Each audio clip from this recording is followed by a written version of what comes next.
So as you come in, you should have a half sheet of paper and also that 6-page brochure, which we'll cover in a little bit, some questions that are very important. So let's get rolling. We're in from Burnout to Balance.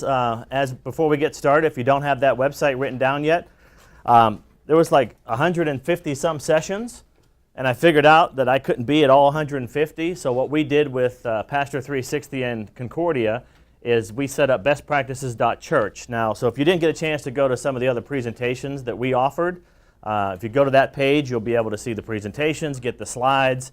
That's just our way to serve you because we know you can't be everywhere during the Best Practices Conference. So if you didn't make a note of that website, go ahead and do that first, bestpractices.church. My name's Davy Tyburski, and let's jump into what we're going to cover today. Some of you, I know exactly what's on your mind. Man, why am I in this room?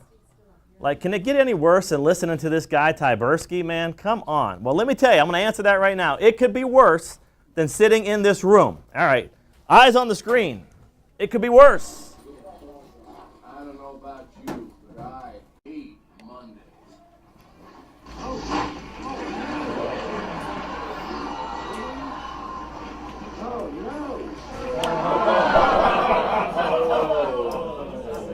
So there you go.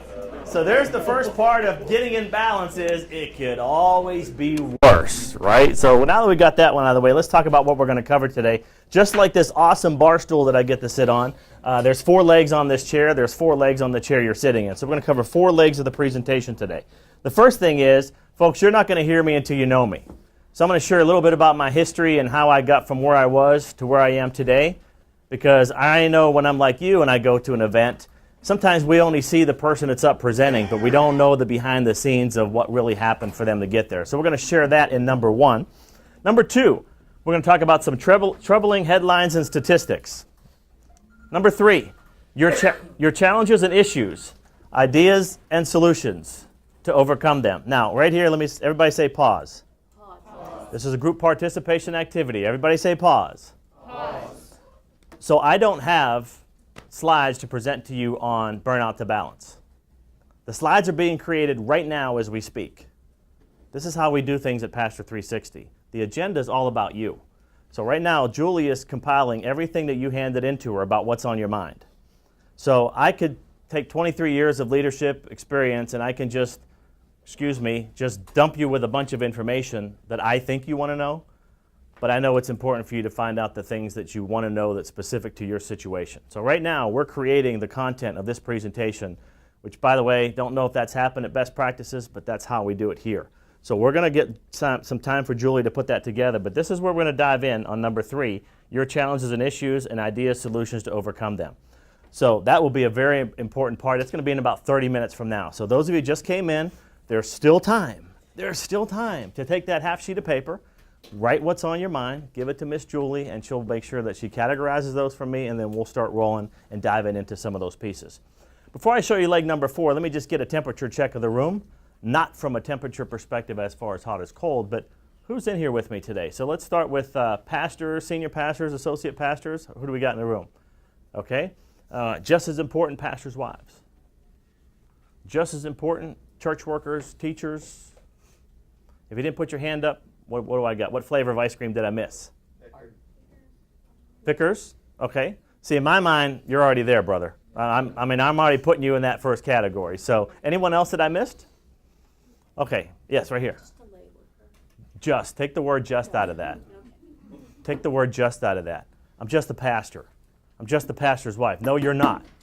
You're a lay leader, and you're very, very important. Very, very important. All right, so let's get that J-U-S-T word out of the equation as we move forward. Leg number 4, wrap up and next steps.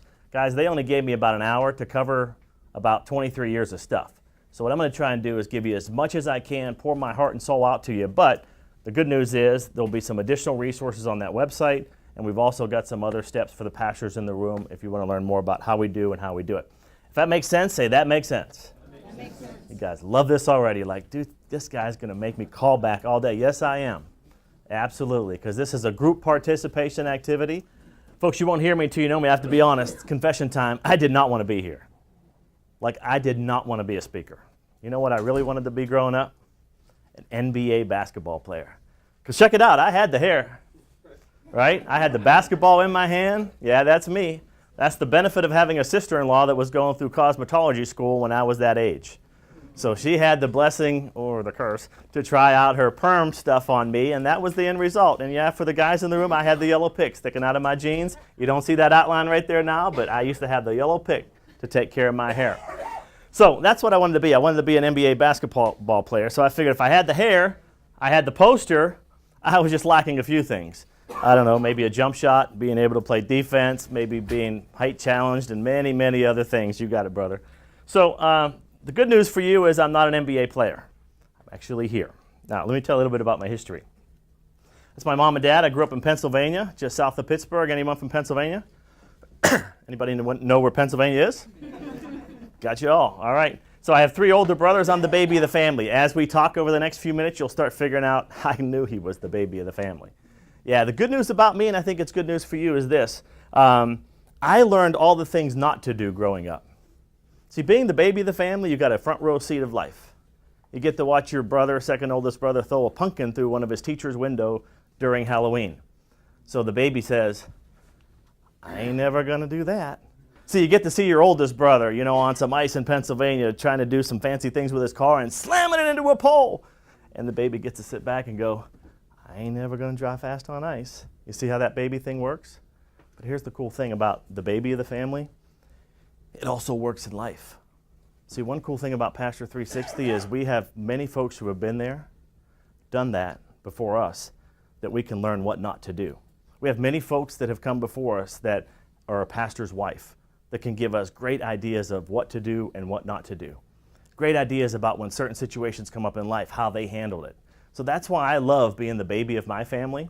And isn't it interesting how the babies pretty much supported the older brothers, right? Hey, can you write me a check for X amount? Sure, I will. So I have a lot of experience of being the baby of the family, but the most important part about that is I learned what not to do, and just as important, my brothers and my mom and dad have taught me a lot of great things in life as well. So I've always learned from others. So that was in Pittsburgh, Pennsylvania. While I was in high school, I was also going to carpentry school. So in the morning I did my my carpentry classes, and in the afternoon I took my regular high school classes, you know, the necessities of life, if you will.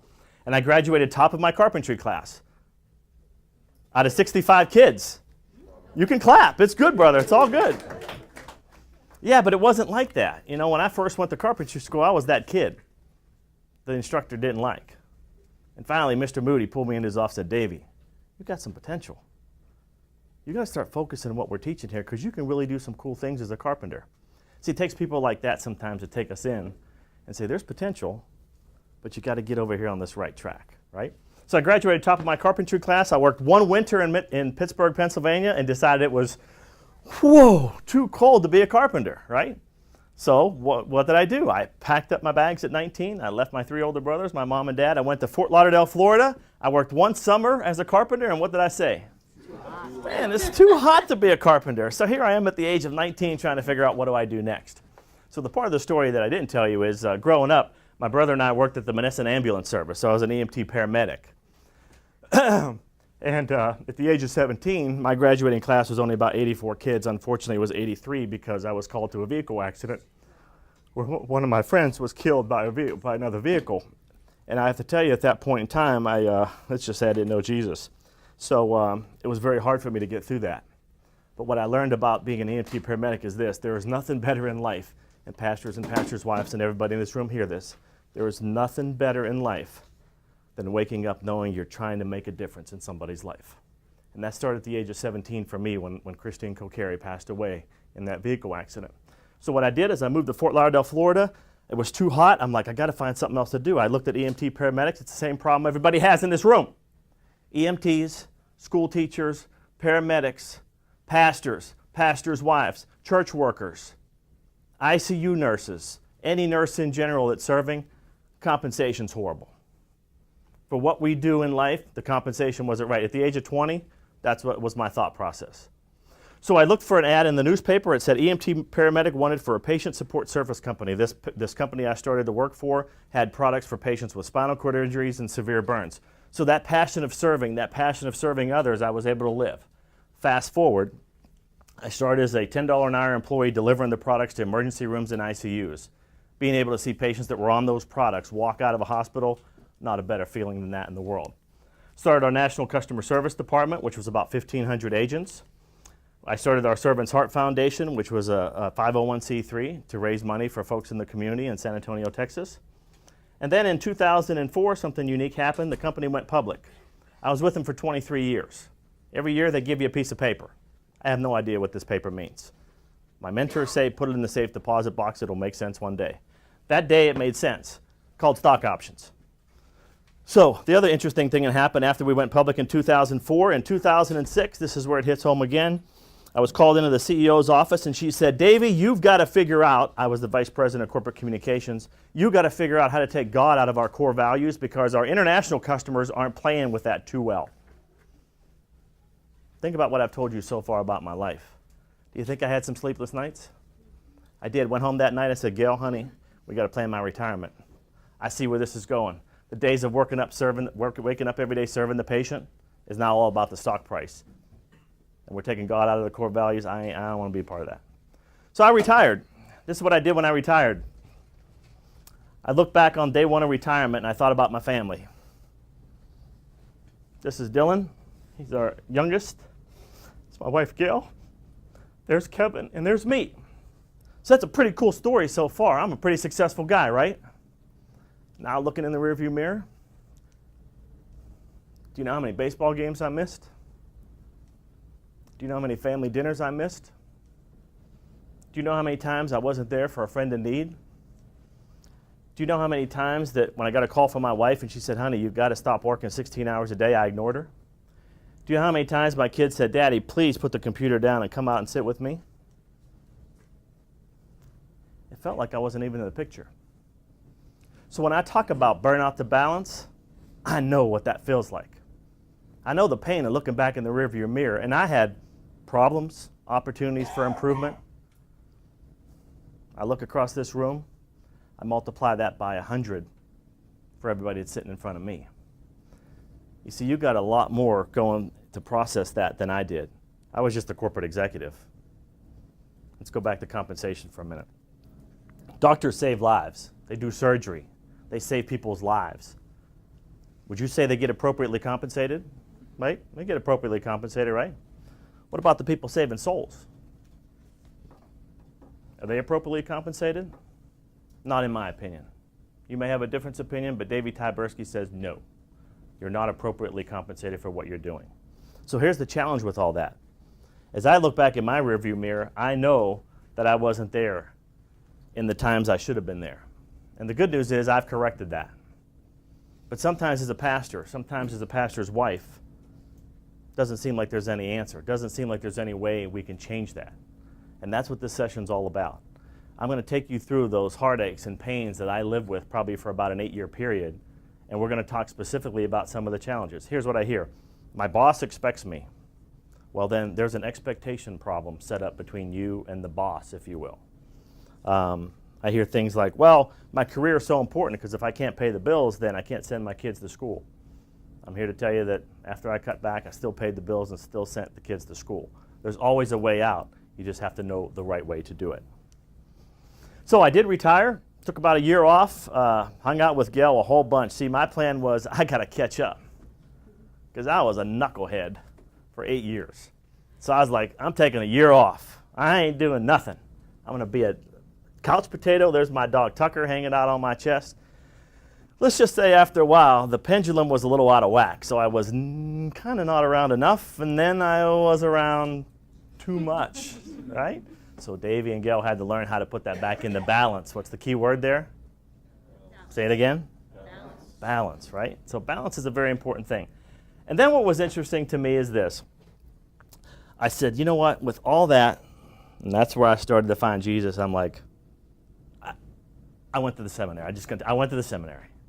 Is that pretty cool? Yeah, the only difference was I went to Seminary Street in Key West, Florida. So I didn't go to the seminary, but I went to Seminary Street right there, for those who can't see it. I went to Seminary Street. And the cool part about Seminary Street is this. When you go on vacation with your family and you take Kevin and Dylan and Kevin's girlfriend and Dylan's girlfriend and you take Gail, my wife, and you're able to look back and you say, geez, pretty cool career. I mean, I've written my third book called The Profit Book. I've worked with multi-billion-dollar corporations all the way down to entrepreneurs. See, that's all pretty cool. But what's interesting is what happened when I started to realize is how do I take all this knowledge, all this skill and ability, and how do I start applying it to pastors? I came to my first Best Practices Conference many years ago. I had a very high expectation of this conference. I'm going to meet people just like me who are just singing the praises. I see pastors on TV all the time. Y'all got the perfect life. I watch Pastor Tucker preach. He's got the perfect wife, the perfect kids. I came to this conference and realized that's baloney. What I realized in the hallway discussions is you're just like me. You struggle with the same things, struggle with relationships, struggle with finances, struggles with time, struggles with who do I serve first, second, third, fourth, fifth, sixth. There's so much on my plate I don't even know where to start to eat. You see, I felt all that. I understand that pain and suffering. I left this conference and I went back and did some research. And I said, what is going on with pastors? And I looked at the research back 30 years. Nothing's changed. I'm going to share some of those with you in just one second. I do want to complete this story here. Ecclesiastes 4:12 has become a key verse in my life. Though one may be overpowered, two can defend themselves. A cord of three strands is not quickly broken. See, all those times, I didn't have Jesus in my life. I didn't have that 2 a.m. brother either. You know the 2 a.m. brother or the 2 a.m. sister. You know who those people are. It's 2 a.m. and you call them and say, you got to walk through broken glass to save my butt. I need you. And what do?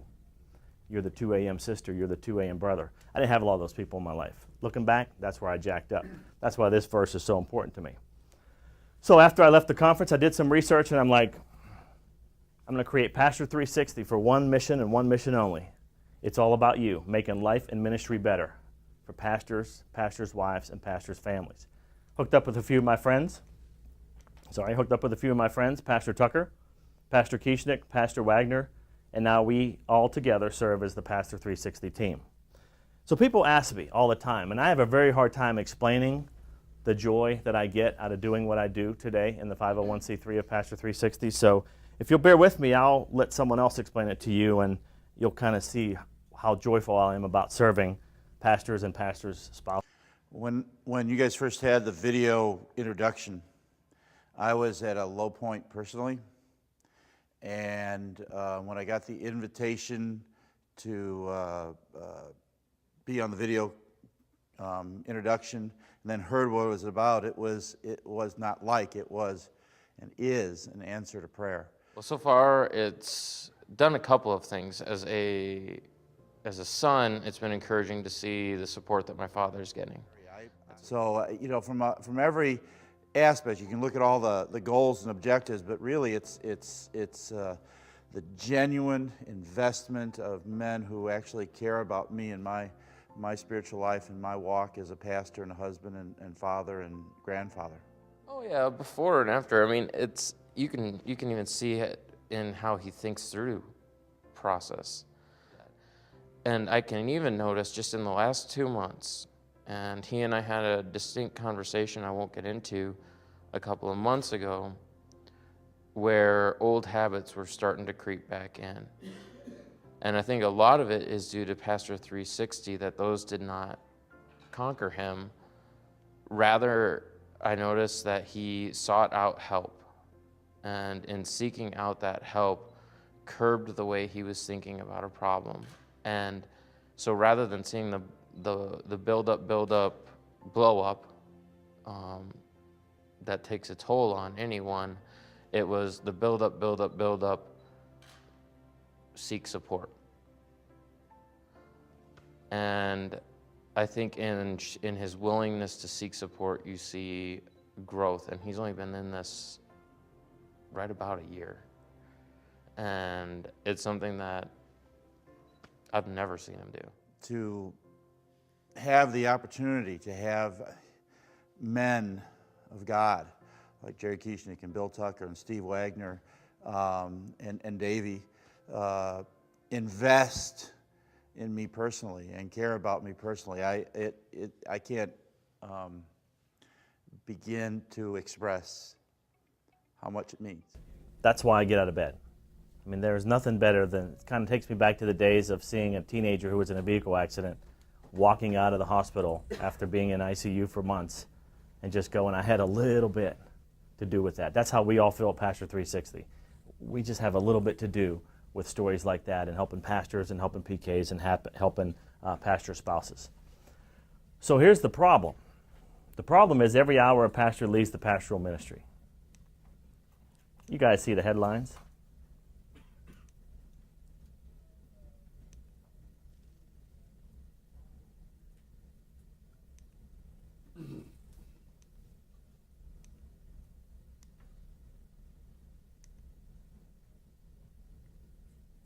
So after I found the headlines, I'm like, there's got to be more to the story. I think that's part of the story. Who's the 2 a.m. call? I did some research. I asked a lot of pastors. Matter of fact, here at the conference many, many years ago, I said, well, why is it that 7 out of 10 pastors in this room don't have a close friend? And I got educated. What if, for instance, if I tell you my deep, dark secrets, brother, and for some reason 3 years from now you get mad at me, how does that affect my pastoral ministry? Now it's starting to make sense. I asked another brother, how can you not have how can you not have a 2 a.m. guy? What do you have to understand? It might be seen as a sign of weakness. I'm the senior pastor, I'm the associate pastor. It might be seen as a sign of weakness. What's that do to my pastoral ministry? So see the problems I told you about earlier? I multiply those by 1,000 being in that position. 8 out of 10 believe pastoral ministry affects their families negatively. Here's the other one. 6 out of 10, let's just make it easy. 6 out of 10 pastors' wives. Same problem. You know, if I tell my sister I'm having some challenges with fill in the blank, what if? What if 2 years from now, 3 years from now, 5 years from now, especially with social media, what if they happen to say what I told them in one of the darkest parts of my life? So now I understand. So now I understand what we need to do at Pastor 360 is to give folks like you the ability to have a place where it stays in these walls, where you have a place where you can make that 2 a.m. phone call to me or Pastor Tucker or Pastor Wagner or Pastor Kishnik and say, talk me off the cliff. You see all those headlines? They didn't have that person. All those negative stories, I don't believe they had that person. And unfortunately, you know, because now I'm certainly engaged, I know that everything that happens to me in life that's bad, I know who that person's attacking me now. It's called Satan. And Satan loves to attack you guys because he could like take out a bunch of you at one time. See, if he jacks up your marriage, he jacks up your kids, he gets like 100 to 1 bonus, man. He could take out one, boom, 100 people gone. Congregation of 10,000 takes out you, boom, 10,000 people down. So now I get all that. Now I understand that. That's why we have to have an environment so those kind of headlines don't continue to show up. Let me continue with just 3 more, and we're going to turn this frown upside down, I promise, but we got to walk through the dirt here. The biggest problems cited by pastors in their marriages include inadequate time with their spouse, lack of affection, financial problems, and not enough time with their children. Duh, I know that one. That was me. I know what that's like. It stinks. See? Cut myself. I was going to say something else, but that stinks. Not a good place to be. 5 out of 10 unable to meet the objectives of the job. That's easy. Pastor Ben, my buddy, Selena, his wife is here. So the more time I spend with Pastor Ben is at the seminary, I understand this. It's no different. How many of you went to school, like even past high school, like college, maybe 1 or 2 years, or got a degree? Here's what happened to me. I've only graduated high school, by the way. So you learn these things as a pastor. You learn how to preach. You learn how the pastoral care. You learn theology. You learn all these things, right? And then what happens? You've got this, bam, you have to be the, quote, CEO of the church. And in between, there's this huge gap to go from what I learned in school and textbooks to dealing with difficult people in my congregation. And we know how many things are in the middle here that just simply aren't covered. No fault of Pastor Ben's. No fault of Selena. It's just the way the system is. So we've got to have a bridge to go from everything I've learned to now I've got all these other expectations. Most of them are jacked up, by the way. The expectation, well, you got to work 24/7, 365. I think that's a jacked up expectation, don't you? Wonder why we're out of balance? Well, there's number one. The expectation is misaligned. You know, the church, if you will, is expecting us to be 24/7, 365. We're human. Can't go at that pace. I'm living proof that doesn't work. If you want to be jacked up, keep going down that path. If you want some freedom in your life and have a little bit of things that we're going to cover in a minute, you got to change what's happening. This last one here I talked about earlier. Top 10% in terms of education, but 325th out of 432 in terms of compensation. We are your biggest fans at Pastor 360, and I'm a layperson. I am not a pastor, so I could tell you like it is exactly what's on my heart. Darn it, if a physician is getting paid appropriately for saving lives, then why the heck aren't pastors being paid appropriately for saving souls? I don't know how you can preach on Sunday morning knowing that you can't pay the power bill. How are we going to send our 3 kids to college? I don't know how you do it. It makes me angry. It gets me excited, I guess I should say, to try to turn that frown upside down. So it's a good time for me to talk about this brochure. Everybody take this brochure you got? After listening to many pastors' wives and many pastors tell me what's on their mind, I decided to put this brochure together. This brochure is a very easy way to start a discussion when you leave this safe place. Okay? This brochure was designed for you to go back and use it as a discussion starter, a conversation starter. A couple things I want to point out to you. Go to the page that has the questions, and go to that on the other side of that has your pastor's expenses. Folks, don't get me wrong, I'm not just talking about the C word here, which is compensation. So hear me now. I'm not just talking about compensation. Compensation is a part of the problem, but if you read the questions on the other side, it's a good self-assessment for you and your family. But here's the thing. Here's what I discovered in talking to pastors.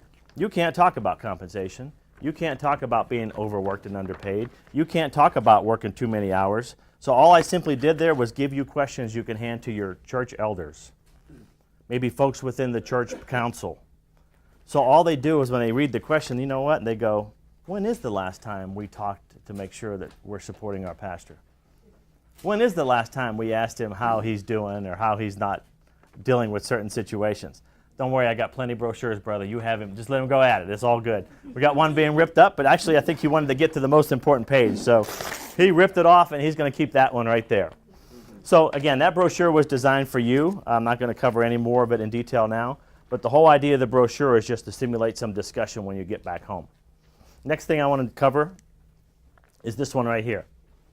This math, when you do it, it means every hour a pastor leaves the pastoral ministry. Are you next? That self-assessment will really help you identify that. And whether it's with Pastor 360 or somebody else, but like Pastor Ben said about his dad, now Pastor Wayne seeks support.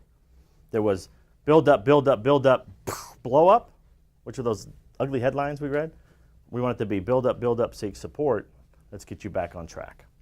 All right. You ready to turn that frown upside down? Say yes. Yes. Whew. Could we open the door and get some air in here? Yes. That would be awesome. And then, Jonathan, if you can put that temperature down, whatever it is now, make it 2 degrees cooler, that would be great. Is that okay if I do that? Yes. Because if not, someone's going to be doing CPR up here on the floor for me. So your challenges and issues, before we dive in, let's lighten it up a little bit. So this is one of our private coaching members in this video. And if you ever did a wedding, I just want you to see that, weddings are pretty cool. How many of you have done a wedding before? How many of you ever been to a wedding? All right, so imagine if this was you. Chloe, will you have Keith to be your wedded husband, to live together in the covenant of marriage? Will you love him, comfort him, honor and keep him, in sickness and in health, and forsaking all others, be faithful to him as long as you both shall live? The rings, please. Oh, God! No! Oh, my God! Oh, my God! Oh, my God! Oh, my God! Are you okay? Oh, my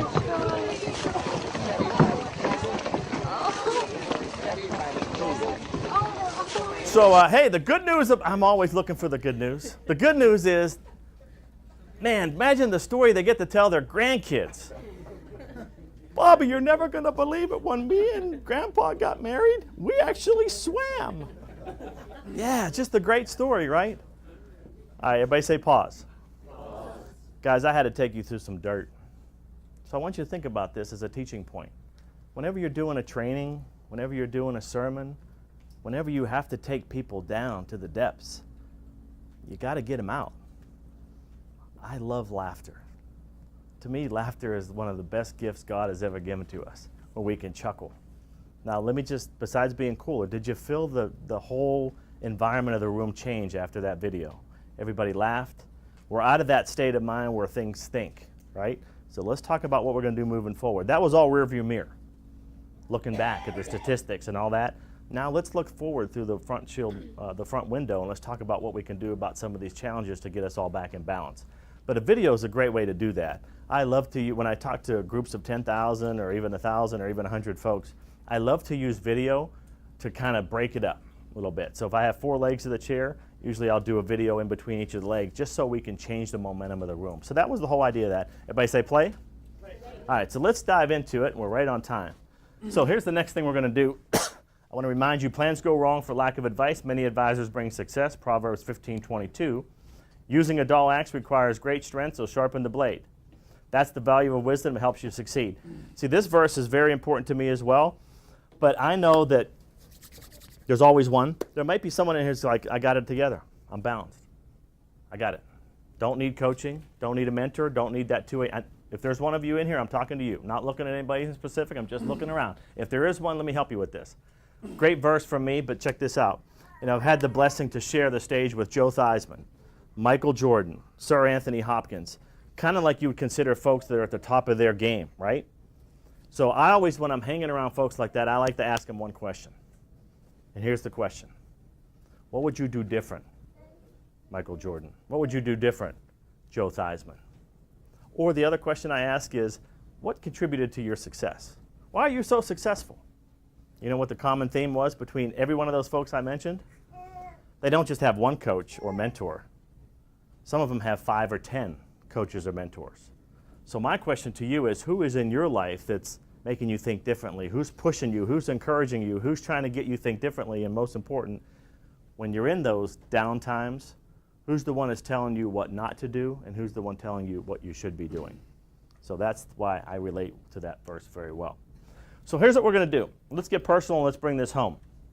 If you came in late, there was a half a sheet of paper you were asked to fill out. If you haven't done it yet, there's still time. The clock is ticking, though. Just write your answer to that question. Give it to Miss Julie, and then Julie is going to be, can I call you Vanna White? Is that okay? Yes. Julie's going to be my Vanna White. She's going to flip the letters for you. So what we're going to do now is, remember, those of you that came in late, I'm going to just repeat. So I don't have a queued up set of PowerPoint slides to address your balance issues. I'm going to create them on the fly, if that's okay with everyone. So Julie, if you want to give me the first bucket and let me just start giving you some ideas. Now, I'm not giving you 30,000-foot view stuff. I'm giving you landing gear. Okay, Davey, the first bucket is almost a separation with breaking from work for personal time.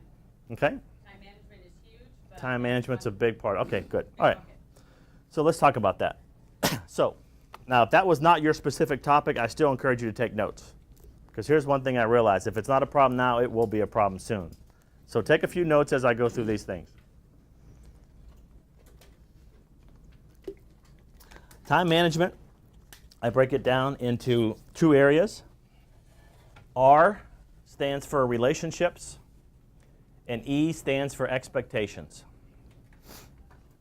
I think if you're having a challenge with time management, or when do I turn the light switch off, and how do I turn the light switch on when I get home and leave my responsibilities behind, I think it's an issue around one of those 2 words, relationships and expectations. So I want everybody to think, I'm an 80% kind of guy, by the way.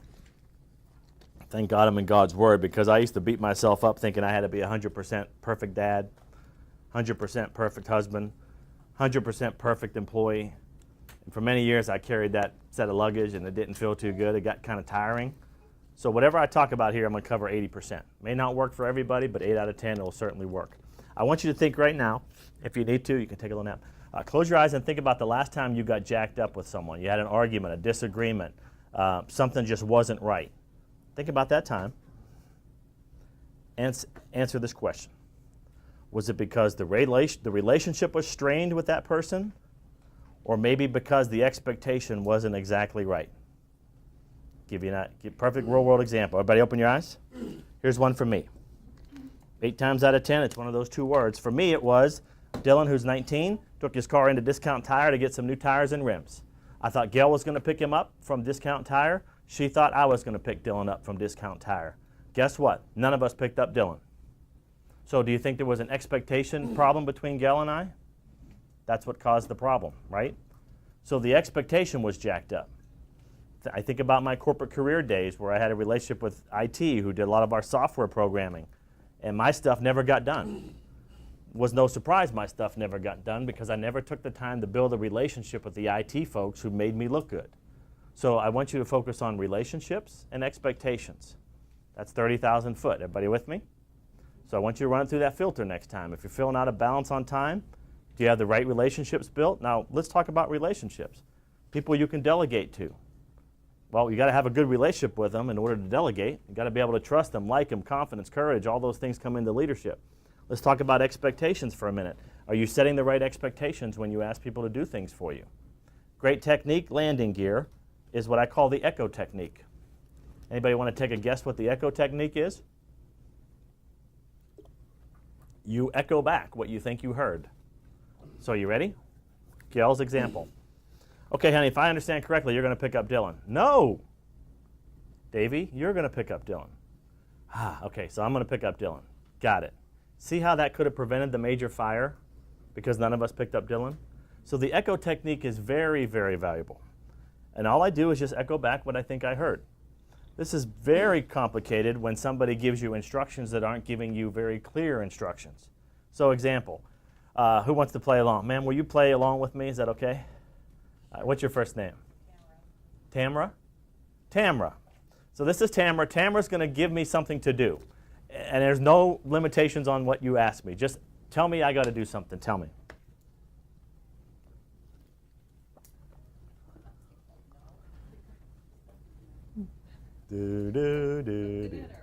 Cook the dinner. Okay, let's use that. I heard cook the dinner, right? Do you think I have enough information to make her happy? So my question back to my friend is going to be, what kind of food would you like tonight? And you're going to say? Steak. Steak. And how would you like that steak cooked? Medium rare. What kind of vegetable would you like, my dear? Salad. Okay, salad. What kind of dressing? Oil and vinegar. And what time would you like me to have it on the table when you come home? 7 o'clock. How long did that take? Thank you. So let's rewind the tape. First thing you said was you would like to have dinner, right? Yes. Cool, thank you so much. She goes and does her thing. I'm doing my thing. She comes home. Chances are, unless I read her mind, she's not going to be 80% happy with what I cooked. Why?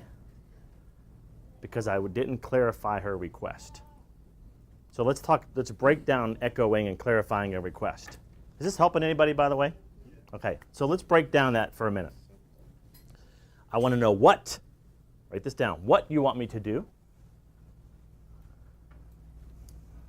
I want to know when you need that back. And in some cases, I'll need a little information on the how. And it's okay if you stop there because that will help you be a Smokey the Bear, preventing that fire of who's picking up the kids, right?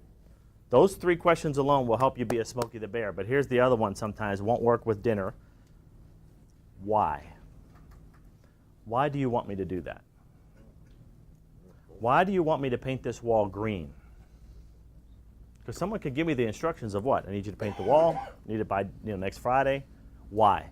Because Pastor Tucker has to start using this green screen that you're going to paint for his opening announcements. And if we don't get the green screen done, Pastor Tucker's going to have to keep talking the announcements instead of playing video announcements. So tell people the why behind why you're asking them to do certain things. Okay, everybody with me on that one? What? When? Sometimes how? And if you really want to over-communicate, tell them why. Why are you asking me to walk through broken glass? They want to know the why behind certain things. All right? Next thing I want to talk about is the whole expectation thing. So I'm going to go on a limb here and say that some of you may feel out of balance because you're expected to do a lot more and stay longer hours at your, for lack of a better word, JOB. So it could be anything, right? You could be the senior pastor. I think it's bigger than a JOB, but just for the example, bear with me. You could be the executive assistant. You could be the volunteer that heads up the youth group. So the expectation between who you're reporting to, if you will, and yourself, needs to happen on a communication. You need to have communication with them about what are they expecting from you, and just as important, what are you expecting from them? So everybody on 3 say good news. 1, 2, 3. Good news. Use this conference for the reason to go have the conversation. If you didn't come to this conference and you just showed up to Monday morning and just started having this discussion about expectations, what's expected of each other, could be in your marriage, could be at work, don't care, they're going to think you were, I'll just say it, you were drinking too much or you were doing drugs, because they'll be like, you ain't asked me that question, honey, for 10 years. Why the heck are you asking me now, right? Blame the conference. Guys, more change has happened for me personally and in my career when I take a situation like this and I say, you know what, this guy Davy was presenting, he was pretty much a knucklehead, but he did say something that I think we should talk about, honey. He said we should have a conversation about expectations. Can we do that? Use me as the reason. Use Pastor 360 as a reason to go back and have a discussion with your spouse, maybe with your kids, maybe with the person in the JOB that maybe you don't feel like your expectations are aligned. You know, when you miss baseball games, you miss basketball games, my expectations that I thought I had to work for 16, 15-hour days. If I'd have simply went back after a conference and had the discussion, I would have found out they weren't really expecting that of me. They just thought I was doing it because I was an overachiever. See how the expectations are jacked up? So go back and have that. Before I forget, and I'll get right to your question or comment, I want you to do this exercise with your boyfriend, girlfriend, husband, wife, whatever it is for you. This is a great exercise. I was at a conference once where the presenter said, for the next 5 minutes, I want you to write down 25 people or things you want to do in the next 5 years. Things you want to do or people you want to meet, 25 of them in the next 5 years. And I'm looking around, and I had the look that some of you have, which is, I don't really know. I don't really know. So Jonathan came up and said, Davy, what's up? I said, brother, man, I have not even thought about this question. So here's what I did. I used the conference as a reason to go home and talk to Gail. I said, honey, we got lunch tomorrow. We put it on our Google calendars. Bam, we went to lunch together. I took 2 separate notebooks, one for her, one for me. I used it as a reason to have a conversation. And I said, honey, I know it's going to be weird because it was weird for me, but this guy said, Jonathan, this time you're going to say, Davy said we need to do this. Honey, write down 25 things. Maybe 25 is too much. Maybe for you it's 10. Honey, we're going to write down 10 things. Maybe it's not 5 years. Maybe it's 3 years. Maybe it's not 3 years. Maybe it's 1 year. I don't care what it is for you. I just want you to go back and have the discussion. Okay, honey, you write down, I'm going to stick with my example, 25 things in the next 5 years. She wrote her list. I didn't peek. At lunch over the appetizers, I was writing my list. She didn't peek. Then after we finished our lunch, we shared our list.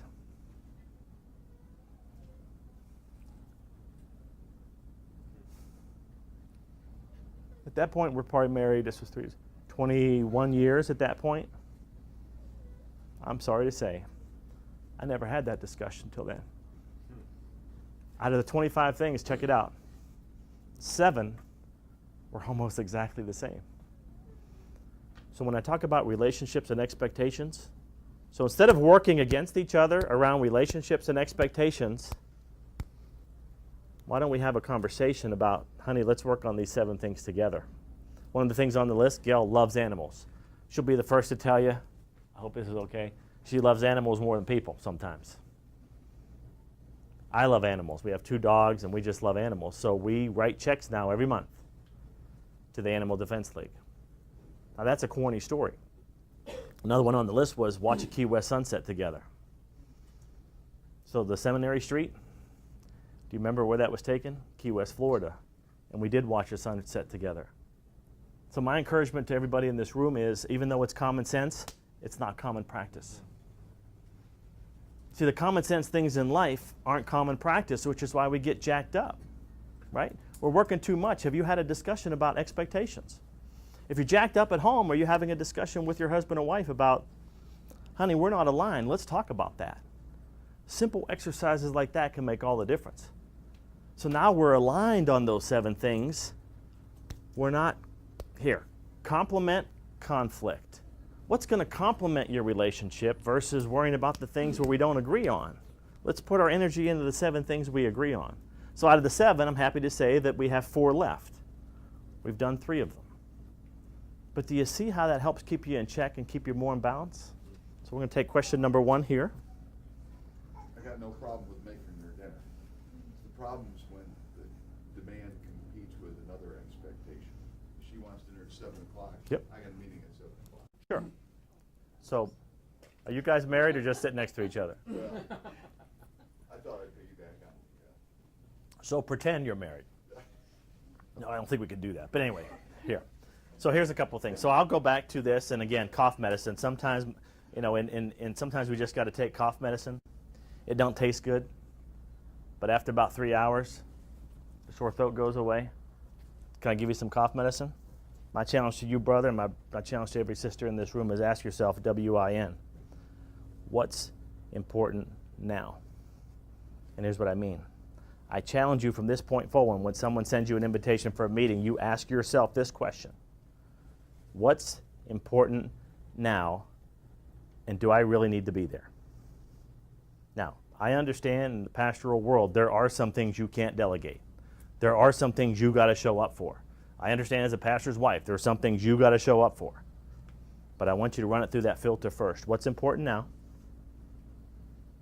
And do I really need to be there?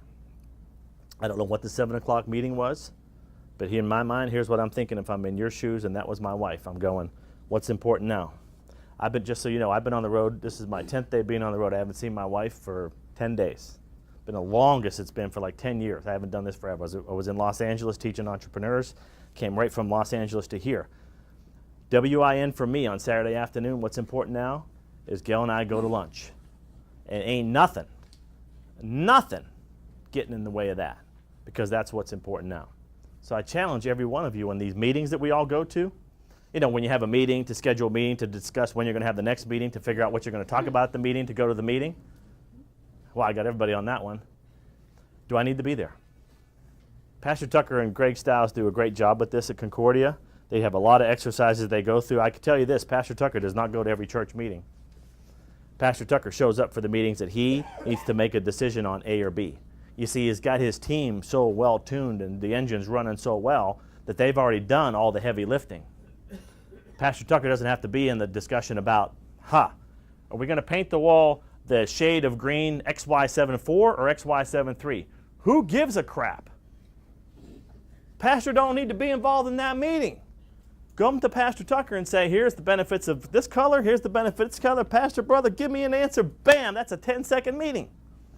Not meeting after meeting after meeting after meeting to have a meeting, right? So a couple reviews, because I get a little passionate. I love everybody, by the way. Ask yourself what's important now. You can see the dinner thing. I mean, that, like for me, Gail, that's like most important. That's, boom, I got that down. Before I do anything else, that's that. And the second thing is, do I really need to be at the meeting? When you study leadership, too, you'll start, Pastor Woolsey talked about this at the last general session. He talked about giving that responsibility, that accountability to others to make them better leaders. So everybody around you becomes a better leader. So find that situation next time where you have to go to that meeting and see if someone else can cover it for you and you get the executive summary on the meeting. Okay, good. I don't know what you inherited before you walked in this room. I don't know your specific situation. I don't know what that is. I do know this, though. We can look in the rearview mirror and learn that just seems to be a little bit of ink somewhere in our relationship. Whether it's with the congregation, whether it's with your husband, whether it's your wife. It's causing a little bit of friction. Everybody besides me, who else felt that? There's a little bit of friction there. Here's the problem. If we don't address that friction, perfect example. Jonathan, our video. By the way, let's give it up for Jonathan, who's doing a great job on the video. I want you to think about this, and I like to teach in visuals because Walt Disney says people think in images. I want you to think about this to answer that question. I want you to think about your car. You're driving your car, and it's just a little out of alignment, that front right tire. It kind of doesn't feel right? And if we don't take care of it, it just starts bouncing a little bit more. And then eventually it may blow out, and I'm in a ditch. and my head's bleeding. And I'm starting to bleed out. And I'm almost ready to die. Because if I would have just rewound the tape and invested the $50 to get the darn tire in alignment, I would have never had to deal with the blowout. Pastor Ben, build up, blow up. So my encouragement, loving sister, is get the tire in balance. And I think it's okay to go back. This goes to the 2 a.m. folks. I'm going on a limb here and I'll get your question. Here I go again. Help me, Lord. All right, here we go. I don't care about everybody, but I do care about those folks who are my 2 a.m. people, what they think about me. Because these people out here that I've come in contact with ain't coming to my funeral. So why do I care about what they think of me now? So what I'm saying specifically in this landing gear is those people close to you will say, Selena, Ben, I think you're out of bounds. I think you're out of alignment. Or they'll say, you know what? No, Julie Tucker and Bill Tucker, you guys got it right. You're aligned. You're going. Even though these people out here are going, they're jacked up. See, I don't think those people out there matter, but we can't take care of everything and can't be everything to everybody. Sometimes we just got to keep walking by. Maybe you guys can help me with that eventually before we close, but think about what that parable was. But the point is this. Those that are close to you, you know who they are. If they say you're in alignment, these people out here that just kind of check the boxes, I don't know if you really need to take what they're saying to heart. I think we have to be willing to have people upset with us, because what's important now is my wife or my kids. Right, very good. And so we serve the congregation, but we need to set boundaries on that. Sure. So And I if- think there's an unhealthiness sometimes Exactly amongst us, right. that we don't want people upset with us. Yeah. Sometimes people are going to get upset with us Yeah. when we're doing the exact right thing. Right. But they're going to be more upset with you when you're in ICU on a ventilator because you had a stroke or a heart attack because you didn't say no. They're going to be crying a lot more then. I guarantee it. I've seen it happen. And that's cough medicine. I love you. Okay? So those of you that, especially the younger folks in the room, take the cough medicine. It's good for you. All right. Next thing I want to talk about is just one more thing on time management. Expectations. I think that not just expectations of yourself, but those who are very important to you need to understand what your expectations are of them. See, we've been talking about the expectations of us, but they need to understand the expectations of those around us. I'll give you my real world example. So between the hours of 7 and 8 in the morning, somewhere around there, I have my iPhone earbuds in. Somewhere in the house I'm sitting. Could be on the back porch, could be in the living room, whatever it is. I have my earbuds in. I got my phone that's not in my hand, but pretend I have it. Gail knows and Dylan knows. Dylan's still at home. He's in his second year of college. They know what around that time, if I got my earbuds in, I ain't like watching YouTube videos. They know I'm in the Word. And unless the house is on fire or we got to do a family hug, they know not to disturb me. So what is your visual to those who are important to you?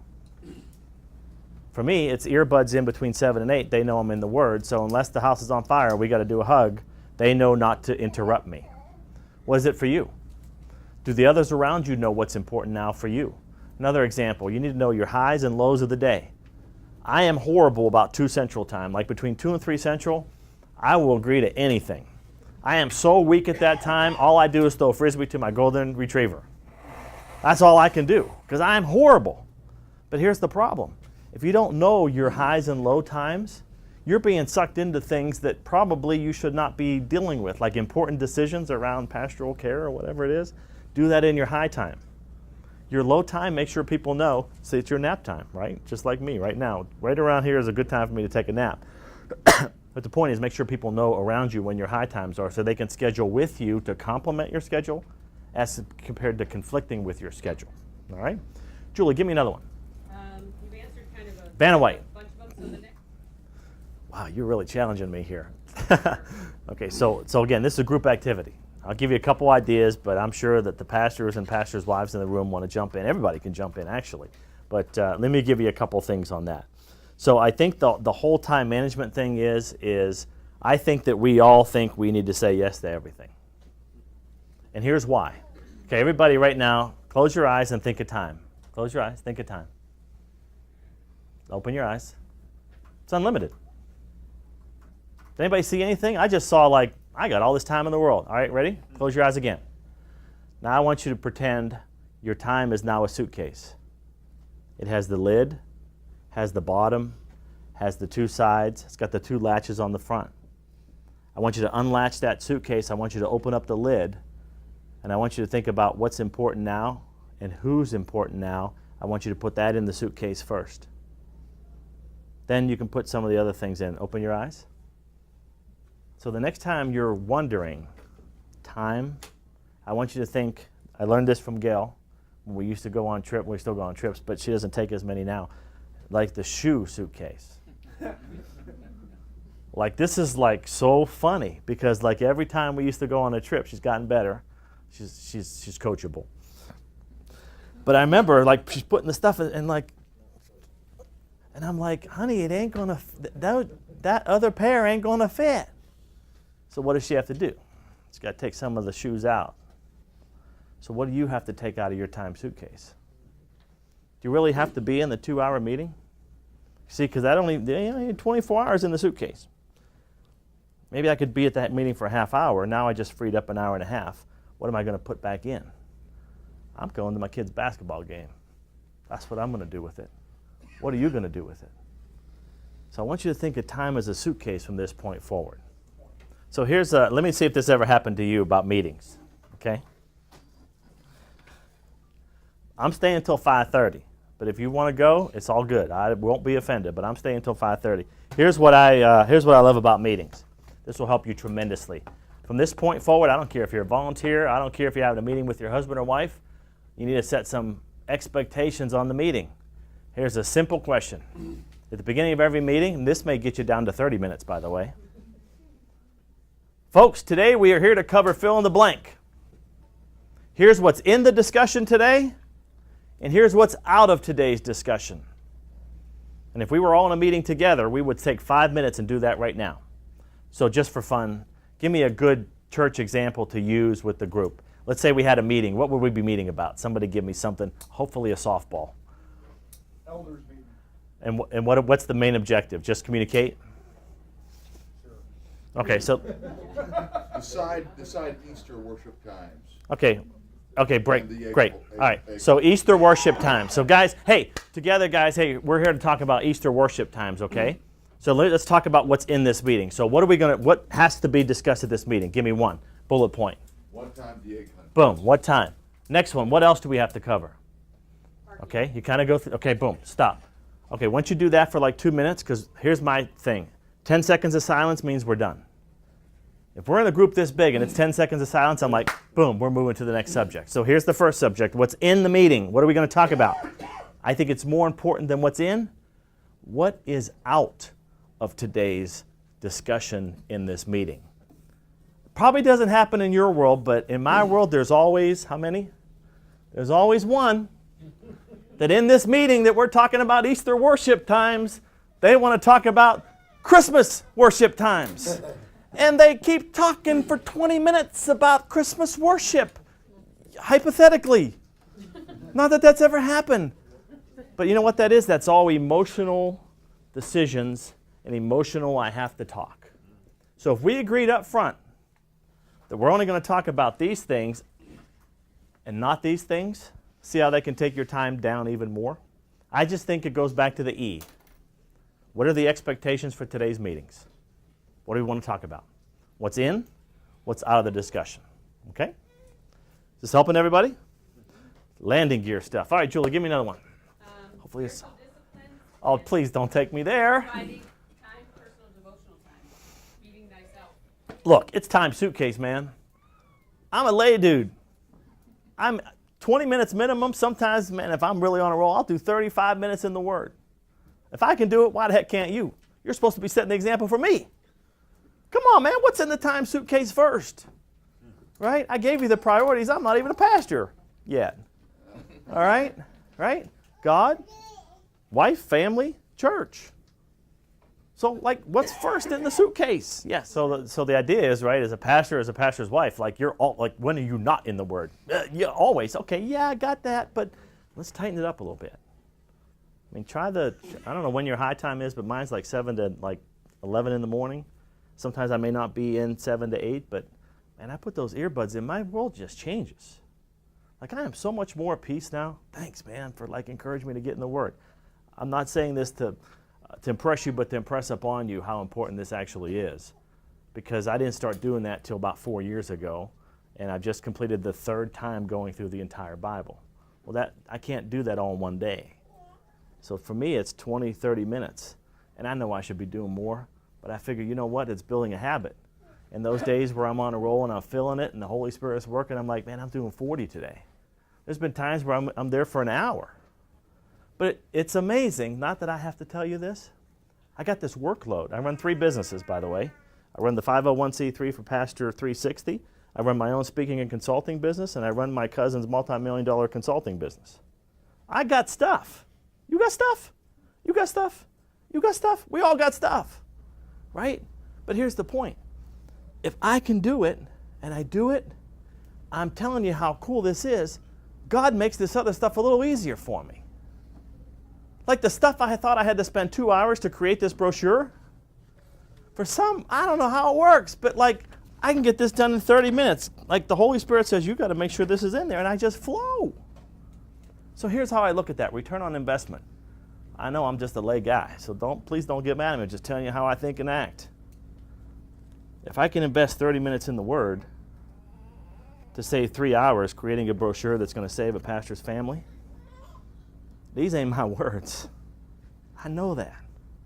So take the time to do it for yourself, because the return on that investment of time for me personally has come back in spades of how like the stuff I thought was going to be really difficult that day, no coincidences.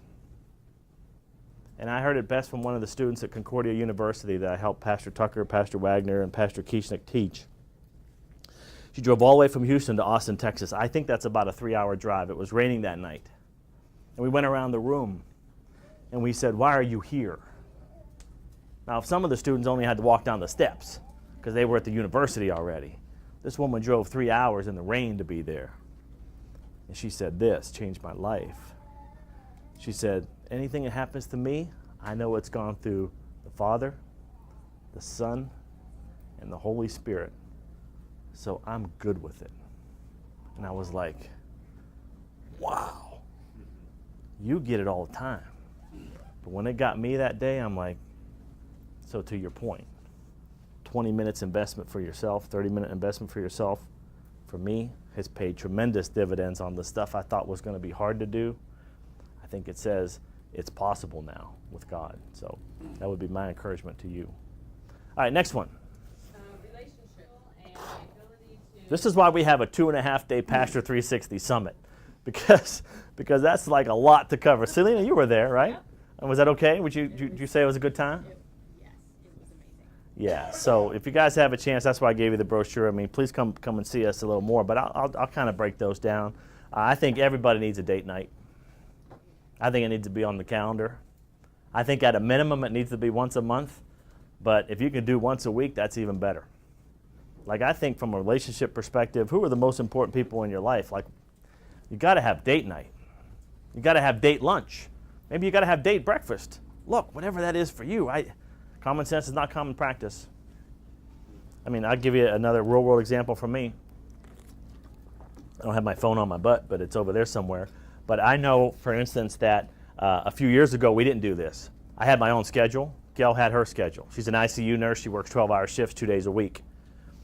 So there was one time where I was leaving town to go do a speaking engagement, and I thought she knew. Expectation problem. Thought she knew. I'm packing my bags that morning. She goes, what the hell are you doing? I said, I'm going to Orlando to speak. She goes, I had no clue. So that's a firefight, right? I teach my clients how to be a Smokey the Bear. Smokey the Bear, who remembers Smokey the Bear? For some reason, those of the youngins in the room, like they had to create this whole campaign back in the 50s to tell people not to throw cigarette butts out their car into dry woods, and they had to remind people to put out their forest fires. So the old slogan was something like, only you can prevent forest fires. Oh, you got that. That was speaking to you two, by the way. Good job on Smokey the Bear. So here's the point. Now, Gail and I both have Google Calendars, and they sync to our iPhone. So now when Gail's looking at next week, she can see my schedule. She can also see that tomorrow afternoon at 2:30 Central Time, we have a date lunch. There is no firefight going to happen tomorrow at 2:30 unless something happens with my flight. But do you see how something so simple, now, when she wants lunch with me, put it on my calendar, honey. It is. You know what? And sometimes she needs to do that because I'm a knucklehead. Because if she doesn't put it on the calendar, it doesn't happen. And sometimes she's a knucklehead. 24 years now, we've been going strong. There was a period for 1 year, it wasn't that strong. That was all on me because of that crap I told you about. But the point is, something simple as Google Calendar, just keeping us synced up, right? So I think it's time suitcase. Who are the most important people in your life? Number 2, having the technology to complement your life. I need a phone. Give me a phone, brother. Here you go. This should complement your life, not conflict with your life. Or be your life. Or in some cases, be your life, right? This should complement your life. So that example of how this complements me and Gal's life is a simple Google Calendar that I can see exactly what's happening, right? I don't want to be a firefighter. I want to be a Smokey the Bear and prevent that fire. I'll tell you one more story. I'm staying until 5:30. You can leave if you want. I'm staying until 5:30. I want you to think about the last time you went to dinner, either alone because you were traveling or maybe with your spouse, husband, girlfriend, boyfriend, whatever. Think of that restaurant, what it looked like. I want you to think about the people that were sitting around you. I want you to think about the baby that was crying at the restaurant. Just kidding. Here's one thing I saw that was just amazing to me. Dylan and I had dinner at Saki restaurant, which is sushi. Pretty packed restaurant. We're kind of sitting in a corner booth, and I'm looking around. And these 4 people stuck out like sore thumbs. There was a mom, a dad, 2 twin daughters, I should say, 2 blonde girls. Dylan and I are sitting there, we're talking. My habit is, I don't put business email on my phone. It's only my personal email. And when I go to dinner, the face of the phone is always facing down. And 80% of the time, I never touch it. Okay, you got the picture of this restaurant? My phone's upside down, right? I'm looking at these mom and dad, twin daughters. 30 minutes go by. Mom and dad were very successful, I could tell you that. He had a really good suit on. The wife was very successful executive. She was dressed perfectly. The 2 daughters were there. The phones were on the table. Not once in 30 minutes did those parents ever pick up the phone. Every minute of that dinner discussion was totally looking at their daughters. Pretty good for 30 minutes, right? It got even better. Dylan and I were there for about 60 minutes. Not once did either the mom or the dad ever pick up the damn phone. And not once did they ever have tech neck, where they're looking down and their 2 most important assets are sitting right in front of them. It brought tears to my eyes. And God said, you got to go tell them. Because we find too many people doing things wrong in this world. And we don't catch enough people doing things right in this world. So I went over to him and I said, just for fun, Mark, and what's your first name? Mary. Mary. Perfect for my story. Mark and Mary. Let's give it up for Mark and Mary. Yeah. Mark and Mary are sitting there with their twin daughters, or their 2 daughters. I said, hi, I'm Davy Tyburski. I said, I've been eating with my son, and I just want to tell you, I travel a lot. I watch people eat all the time. And I just want to tell you that you 2 are awesome, awesome parents. I said, in all my years of traveling and all my years of eating, especially these days with all this stuff, I have never seen that in my life, where 2 parents had probably 6-year-old daughters, and they were so engaged in them, and not once did they pick up the damn phone. Excuse me. But it moved me. And I told them. And it must have been on their mind, because I think they were working on it. Because she broke down and cried. And she said, honey, it's working. And I'm like, that's pretty darn cool, man. So let's go back to the question. Let's go back to the question. Relationships with each other. Who's the most important people? Is the screen more important than them? Pastor Tucker talks about all the time in his sermons. Put the phone down. Put the phone down. I'm off my box. Sorry. Anyway, I'm staying until 5:30, so give me another one. Okay, leading your family like you can lead the church. Tough for me to do. Tough for me to do. Because I'm the CEO of my family. Ha, at least I think. Right?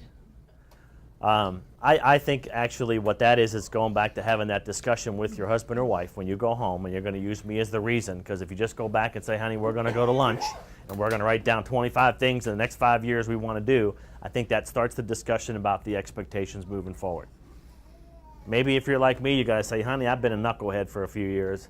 I'm jacked up. I'm aware of it. Can you please help me?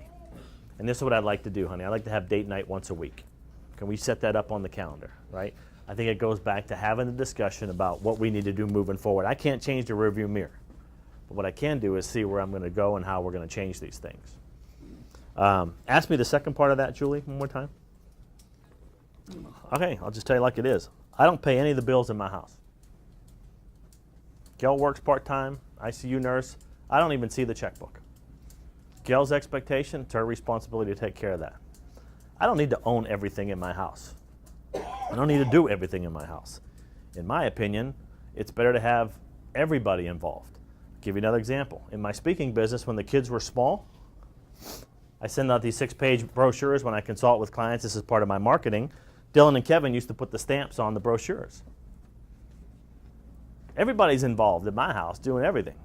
Yeah, not just doing the chores of the dishwasher. I mean, putting stamps on my business brochures to send them out. See, because they can't go to college unless Dad, is able to get speaking engagements and consulting arrangements. How'd they know that? I had to tell them. I don't know about this. Did your kids have the same problem my kids had, where they think they could just go to the backyard and pull the money off the tree? Anyone else have that problem? Yeah. I got to go show them. Look, there ain't dollar bills coming off this thing. There ain't no tree that grows money. Only way that money comes in is me and Mom have to work. Right? I got to take them back to when I was a carpenter, working in the summer, sweating my butt off to make money because I had to pay the rent. So it goes back to everybody being involved. Pastor Wagner gave me this question. I'll give it to you. I got a lot of shiny eyes in the crowd today. So let me give you this question. I'm going to paraphrase it. You can change it based on how your home life is, but this is the question of your kids. Son, daughter, have I done anything so far as a father that I should regret?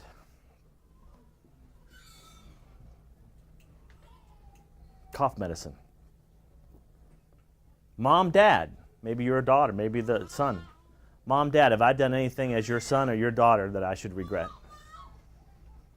Loving wife, have I done anything to this point in our marriage that I should regret? Second question, what can I do to make that better? Yeah, you've been working 16-hour days for a year, knucklehead. Honey, I'm sorry. What can I do to make that better?